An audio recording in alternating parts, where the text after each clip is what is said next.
എട്ടീന്ന് വിളിക്കാൻ ഞാൻ നിന്നെ പോലെ പൊക്കള് കാണിച്ചാണ് ഈ പണം ഉണ്ടാക്കുന്നത്. പൊക്കള് കണ്ടവന്റെ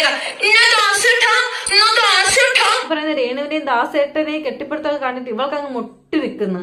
ഇവള് ചെയ്യുന്നുണ്ട് കേട്ടാ, ഇവളിപ്പോ സെയിം ആണ് അതുപോലെ. ഇത് രേണുസുതിയുടെ ഫ്രണ്ട് ശ്രീതു ആണ്. ശ്രീതു രേണുസുതിയെ കുറിച്ച് ഇമ്പോർട്ടന്റ് ആയിട്ടുള്ള ഒരു കാര്യം പറയുന്നുണ്ട്, അത് നമുക്കൊന്ന് കേട്ടിട്ട് വരാം.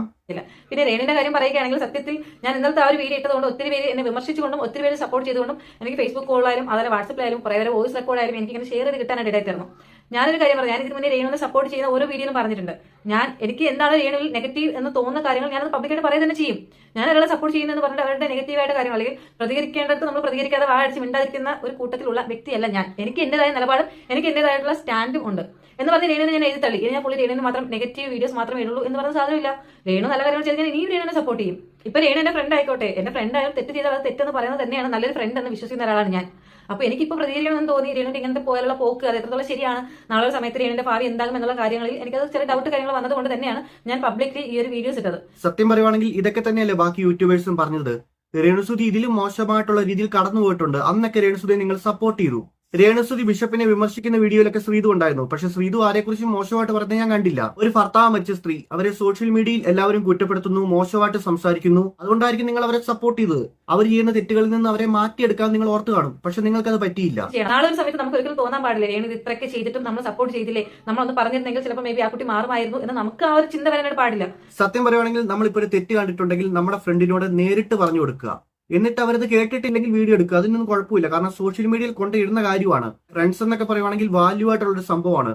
അങ്ങനെയൊക്കെ സംഭവിക്കുമ്പോൾ ഫ്രണ്ടിനോടൊന്ന് സംസാരിക്കുക. ഈ കാര്യത്തെക്കുറിച്ച് ഫ്രണ്ടിനെ മാറ്റിയെടുക്കാനായിട്ട് നോക്കുക. സോഷ്യൽ മീഡിയയിൽ കൊണ്ടിട്ടത് ശരിയായിട്ട് എനിക്ക് തോന്നുന്നില്ല. കാരണം അതൊരു ഫ്രണ്ട്ഷിപ്പ് ആകുമ്പോഴത്തേനും നിങ്ങളുടെ സർക്കിളിൽ അത് തീർന്നായിരുന്നു. പിന്നെ ബിഷപ്പിനെ ഈ സഹോദരി എന്തോ പറഞ്ഞെന്ന് പറഞ്ഞുകൊണ്ട് വേറെ യൂട്യൂബേഴ്സ് ഒക്കെ വീഡിയോ ഇട്ടുണ്ടായിരുന്നു. പക്ഷെ ഇവർ ബിഷപ്പിനെ കുറിച്ച് ഒന്നും പറഞ്ഞിട്ടില്ല. ഞാൻ ആ വീഡിയോ ഒക്കെ ഒന്ന് ചെക്ക് ചെയ്തു. ആ വീഡിയോയിൽ ശ്രീതു ഒന്നും പറഞ്ഞിട്ടില്ല. രേണുസുതിയാണ് ബിഷപ്പിനെ കുറിച്ചൊക്കെ പറയുന്നത്. ഈ സജീന എന്ന് പറയുന്ന ചേച്ചിയും ബിഷപ്പിനെ കുറിച്ച് എന്തൊക്കെയോ പറഞ്ഞു. മാത്രമല്ല ഈ സജീന എന്ന് പറയുന്ന ചേച്ചിക്ക് നല്ല കഴിവുള്ള ആളാണ്. ഇപ്പൊ ഒരു വീഡിയോയിലാണെങ്കിലും കാര്യങ്ങളൊക്കെ പറഞ്ഞ് മനസ്സിലാക്കാനും വ്യക്തമായിട്ട് സംസാരിക്കാനും ഒക്കെ നല്ലപോലെ അറിയുന്ന ഒരാളാണ്. രേണുസുതി ബിഗ് ബോസിൽ പോയപ്പോഴത്തേനും രേണുസുതിനെ സപ്പോർട്ട് ചെയ്തിട്ട് ഒരുപാട് വോട്ട് കിട്ടാനായിട്ട് രേണുസുതിയെ സഹായിച്ച ഒരാളാണ്. മാത്രമല്ല രേണുസുതിക്ക് പോസിറ്റീവ് ആക്കി കൊടുക്കാനായിട്ട് സജീന ചേച്ചിയുടെ ഒരുപാട് വീഡിയോസ് ഹെൽപ്പ് ചെയ്തിട്ടുണ്ട്. സത്യം പറയുവാണെങ്കിൽ ഈ സജീന ചേച്ചിനെയൊക്കെ പിണക്കാതിരിക്കുന്ന നല്ലത്. കാരണം നിങ്ങൾ വിമർശിച്ച ആളുകളെ വരെയും അവരൊന്നും നോക്കാതെ ശരിയാണോ തെറ്റാണെന്ന് പോലും നോക്കാതെ വിമർശിച്ച ആളാണ്. ഇനി എന്തെങ്കിലും പ്രശ്നം വന്നിട്ടുണ്ടെങ്കിൽ കൂടെ നിൽക്കാൻ അവരൊക്കെ ഉള്ളൂ, വേറെ ആരും നിൽക്കില്ല. സത്യം പറയുവാണെങ്കിൽ പല യൂട്യൂബേഴ്സും രേണുസുതിനെ മാത്രമാണ് കുറ്റപ്പെടുത്തുന്നത്. രേണുസുതിയുടെ ഭാഗത്ത് തെറ്റുള്ള പോലെ ഫിറോസിന്റെ ബിഷപ്പിന്റെ എല്ലാ ഭാഗത്ത് തെറ്റുണ്ട്. ഈ രേണുസുതിയുടെ വീട് പണിതപ്പത്തേനും പുറത്ത് ജിപ്സം വെച്ചിട്ടാണ് തേച്ചിരിക്കുന്നത്. ജിപ്സം അകത്ത് യൂസ് ചെയ്യാം, പക്ഷെ പുറത്ത് യൂസ് ചെയ്യുവാണെങ്കിൽ വീടിന് കംപ്ലൈന്റ് വരും. അതെല്ലാ ബിൽഡേഴ്സിനും അറിയാവുന്ന ഒരു കാര്യമാണ്. വീടുമായി ബന്ധപ്പെട്ട ആ മിസ്റ്റേക്ക് ഫിറോസിന്റെ ഭാഗത്തുനിന്ന് വന്നതാണ്. അത് 100% ഫിറോസിന്റെ ഭാഗത്തുള്ള തെറ്റ് തന്നെയാണ്. ബിഷപ്പിനെ ഞാൻ ഒരിക്കലും കുറ്റം പറയത്തില്ല. കാരണം ഫിറോസിന്റെ കയ്യിലെ ഒരു പാവയാണ് ബിഷപ്പ്. ഫിറോസ് അങ്ങോട്ട് ഓടാൻ പറഞ്ഞാൽ ബിഷപ്പ് അങ്ങോട്ട് ഓടും. ഫിറോസ് ഇങ്ങോട്ട് വരാൻ പറഞ്ഞാൽ ബിഷപ്പ് ഇങ്ങോട്ട് വരും. ഈ ഫിറോസ് എന്ന് പറയുന്ന ആള് തന്നെയാണ് ബിഷപ്പിനെ എരിവ് കയറ്റി വിടുന്നത്. ഫിറോസ് ഒരു യൂട്യൂബർ കിട്ടുകൊടുത്ത ഒരു വോയിസിൽ ഫിറോസ് അറിയാതെ പറയുന്ന ഒരു കാര്യമുണ്ട്. അതായത് നമ്മളൊരു വീട് കൊടുക്കുമ്പോഴത്തേനും നമ്മളത് ദാനമായിട്ടല്ലല്ലോ, ഒരു പ്രൊമോഷനും കൂടി ഉദ്ദേശിച്ചല്ലേ കൊടുക്കുന്നതെന്ന്. കാരണം ഒരാൾ മരിച്ചിട്ട് ഫ്ലവേഴ്സ് ടിവിയോടെ ഞങ്ങൾ അങ്ങോട്ട് വീട് പണിത് കൊടുക്കാന്ന് പറഞ്ഞിട്ട് പണിത് കൊടുത്ത ആളുകളാണ് ഈ പറയുന്നത്. ഒരാൾ മരിച്ചിട്ട് ഒരു പാവപ്പെട്ട കുടുംബത്തിന് വീട് കൊടുക്കുന്നതും ബിസിനസ്. അത് മാത്രമല്ല ഗീസ്, ഞാൻ സത്യം പറയാട്ടോ, രേണുവിന് അന്ന് മുതൽ ഇന്ന് വരെയും രേണു ഒരു ഗേൾ ഫ്രണ്ടിന്റെ കൂടെ ഇങ്ങനെ കെട്ടിപ്പിടിച്ച് നിന്ന് സംസാരിക്കുന്നതായിട്ടോ അല്ലെങ്കിൽ കൊഞ്ചു കുഴയുന്നതായിട്ടോ അതല്ലെങ്കിൽ ആ ഒരു ഇതിൽ ഞാൻ കണ്ടിട്ടില്ല ഗീസ്, സീരിയസ്ലി. പക്ഷേ ഓരോ സ്ഥലത്ത് പോകുമ്പോൾ ഈ ആൺകുട്ടികളോട് മാത്രമുള്ള ഈ ഒരു കെട്ടിപ്പിടുത്തവും ഈ ഒരു സംഭവങ്ങളൊക്കെ കണ്ടാൽ ഷൂട്ടിംഗ് എല്ലാവരെയും ഇത് തന്നെയാണ് നടക്കുന്നത്. അതുകൊണ്ട് മാത്രമാണ് ഞാൻ ഈ ഒരു വീഡിയോ റിയാക്ട് ചെയ്യുന്നത്. രേണുസുതി പേഴ്സണൽ ലൈഫിൽ എന്തെങ്കിലും ചെയ്യട്ടെ, അതിനെക്കുറിച്ച് വിമർശിക്കാനായിട്ട് എനിക്ക് റൈറ്റ് ഇല്ല. പക്ഷേ സോഷ്യൽ മീഡിയയിൽ വന്ന് ഇങ്ങനെയൊക്കെ കാണിക്കുന്ന എന്താന്ന് വെച്ചിട്ടുണ്ടെങ്കിൽ അതൊരു പബ്ലിസിറ്റിക്ക് വേണ്ടിയിട്ടാണ്. കഴിഞ്ഞ ദിവസം രേണുവിന്റെ ഒരു ആൽബം ഇറങ്ങിയിരുന്നു. ആദ്യം ഒന്നും അതിന് വ്യൂസ് ഇല്ലായിരുന്നു.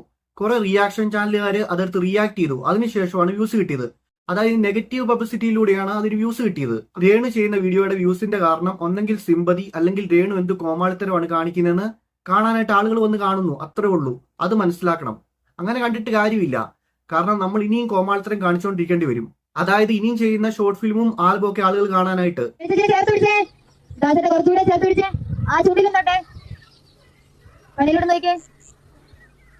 ഇടുപ്പി ചേർത്ത് പിടിക്കേ, നെറ്റിക്ക് രൂപ കൊടുത്തേ, നെറ്റിയിൽ കൂടെ കൊടുക്കുക, അങ്ങനെ കൊടുത്തു പോട്ടെ, ചേർത്ത് പിടിക്കുന്ന കുറച്ചുകൂടെ. രേണുവിന്റെ ഇതൊക്കെ കണ്ടിരിക്കാനായിട്ട് അത്രയ്ക്കും ഗതികേടാണോ? സത്യം പറയുവാണെങ്കിൽ ഈ ഡയറക്ടർ എന്ന് പറഞ്ഞ ആള് വല്ല പുണ്ണാക്ക് കച്ചവടത്തിനും പോകുന്ന നല്ലത്. പണിയിലൂടെ നോക്കിയേ, ഇടുപ്പി ചേർത്ത് പിടിക്കേ. ഇനിയും ചേർന്ന് നിൽക്കാനായിട്ട് എവിടെയാണ് സ്പേസ്? ഇങ്ങനെയാണെങ്കിൽ കുറെ സമ്പാദിക്കുമല്ലോ. ഈ ശ്രീതു എന്ന് പറയുന്ന ആള് പറയുന്നത് സത്യം തന്നെയാണ്, നുണയൊന്നുമല്ല. ഇങ്ങനെയാണ് ആൽബം ഡയറക്ട് ചെയ്യുന്നത്. ഇങ്ങനെ ഡയറക്റ്റ് ചെയ്യുന്നുണ്ടെങ്കിൽ വല്ല 18+ കൊടുക്ക്. ആ നെറ്റിക്ക് രൂപ കൊടുത്തേ. നെറ്റിയിൽ കൂടെ കൊടുക്കുക, അങ്ങനെ കൊടുത്തു പോട്ടെ. സത്യം പറയുവാണെങ്കിൽ തൊലി ഉരിയുവാണ്. വേറെ ഒന്നല്ല കേസ്, ഈ പറയുന്ന രേണുവിന്റെയും ദാസേട്ടനെ കെട്ടിപ്പിടുത്തൽ കണ്ടിട്ട് ഇവൾക്ക് അങ്ങ് മുട്ടി വെക്കുന്നു. ഇവള് ചെയ്യുന്നുണ്ട് കേട്ടാ, ഇവളിപ്പോ സെയിം ആണ് അതുപോലെ. അതായത് അവിടെ പോയി കെട്ടിപ്പിടിക്കുന്നു, ഉമ്മ വയ്ക്കുന്നു, മറ്റതാണ് മറിച്ചാണ്. എന്തൊക്കെ കോപ്രായങ്ങളാണ് കാണിക്കുന്നത്. പോയിരുന്ന് കെട്ടിപ്പിടിക്കുന്നു, ഉമ്മ വയ്ക്കുന്നു, അവിടെ പിടിക്കുന്നത്. ഇവിടെ നിങ്ങൾക്ക് എന്തെങ്കിലും ഇങ്ങനത്തെ കാര്യങ്ങൾ ചെയ്യുകയാണെങ്കിൽ നിങ്ങൾ റൂമിന്റെ അകത്ത് നിന്ന് ചെയ്യലേ. ഞാൻ എന്നാ പറയുന്നേ, ഈ ഡയറക്ടറിനെ ഒന്ന് ഷെഫീന ബീബിനെ പരിചയപ്പെടുത്തണം. ഷെഫീന ബീബിക്ക് ഈ ഡയറക്ടറിന് മറുപടി കൊടുക്കാനായിട്ട് ഡിക്ഷണറിയുടെ പോലും ആവശ്യമില്ല. എട്ടീന്ന് വിളിക്കാൻ ഞാൻ നിന്നെ പോലെ പൊക്കിള് കാണിച്ചാണ് ഈ പണം ഉണ്ടാക്കുന്നത്. പൊക്കിള് കണ്ടവന്റെ അവന് പെണ്ടാക്കി കൊച്ചുങ്ങളുള്ളതാണ്. കുക്കുംബർദാസ് ഏവരെ കണ്ടാലും തിഞ്ഞ് വിധവയാത്ര വിധവ. ഊട്ടിക്കൂടി വെച്ചിട്ട് കൂടുതലാ ചേച്ചിക്ക്. നല്ല രീതിയിൽ കൊടുക്കും. പിന്നെ ഈ ഡയറക്ടർ കണ്ടന്റ് മാറ്റിക്കോളും. രേണുസുദിനെ കുറിച്ച് ഒരാള് ഡാനിക്ക് അയച്ചൊരു വോയിസ് ഉണ്ട്, അത് ഞാൻ കേൾപ്പിക്കാം. നിങ്ങൾക്ക് അറിയാവുന്ന അവിടുത്തെ എങ്കിലുമൊക്കെ നിങ്ങളൊക്കെ വീഡിയോ ഒക്കെ ചെയ്യുന്നവരല്ലേ, അപ്പൊ നിങ്ങൾക്ക് നന്നായിട്ട് കാര്യങ്ങളൊക്കെ അറിയാമായിരിക്കുമല്ലോ. അപ്പൊ ഇതിന് കേസും വലിയൊക്കെ കൊടുക്കാൻ പറ്റും.